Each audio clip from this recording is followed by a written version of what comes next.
Hey guys, welcome back to Tommy Train Master. Today, we're going to be fixing up some supports in my city and, not in my city, on my train tracks, and some areas like this one that are derailment areas. So I'm not going to do too much today. It's going to be a shorter video than usual, but make this so you guys can see a little better with these lights. 1 second. Alright, I think that's better.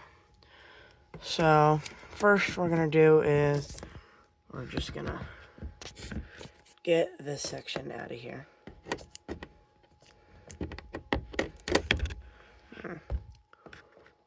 Move my camera. Pulling track. See, like this track is not attached to that track underneath it, and I need to pull this old track underneath of it out of there. Alright, I'm not going to show me working on this the whole time, because I can't really hold this camera here, and I don't really have a way to mount this camera this high. So I'm just going to skip to this being pulled out. Alright, I got that little section pulled out. Now I am noticing now, looking at this, there is a gap between these two rails here, right at the start of a turn, which is not something you want on a model railway. You don't want a gap between at the beginning or during or at the end of a turn.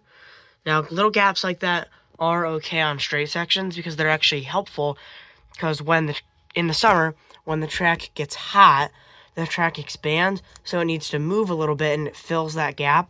And if you don't have those, your track will bulge up in the summer. And this room is not very temperature controlled, so it definitely gets cold, a lot colder in here in the winter than it is in the summer.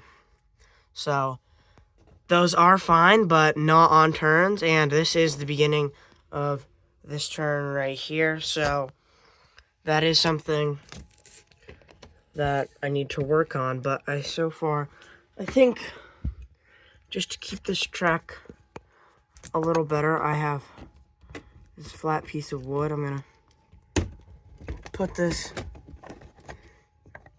in here, and then right here, I'm gonna slide this under.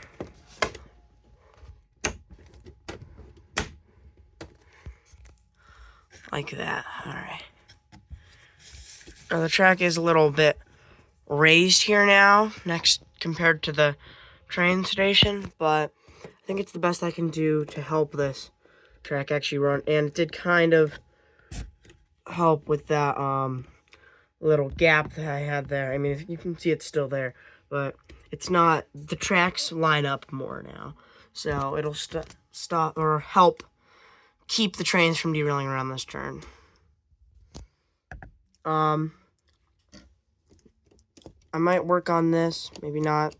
You can see how much this moves in comparison to the other piece of track. So right now, this side, get really close here, of track, get a better view. Sorry. This piece of track, focus.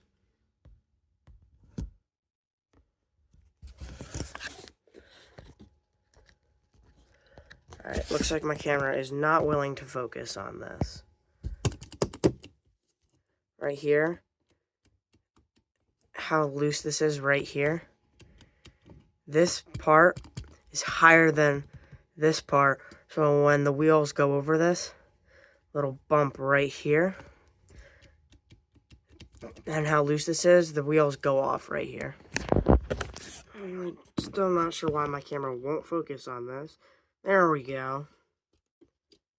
Yeah, right there. How, like, it naturally sits higher.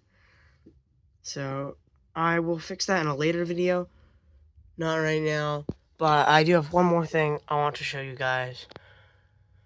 Let me go over here. Up here, I added this thick piece of cardboard to keep this track up, because this track was dipping in the middle. And this, or these two pieces of track connect. They were like dipping in the middle, like between the two tracks. So the train had a tough time going over that, but that's fixed now. And that's everything for today. Hope you guys enjoy this video. Like and subscribe. See you guys next time on Tommy Trainmaster.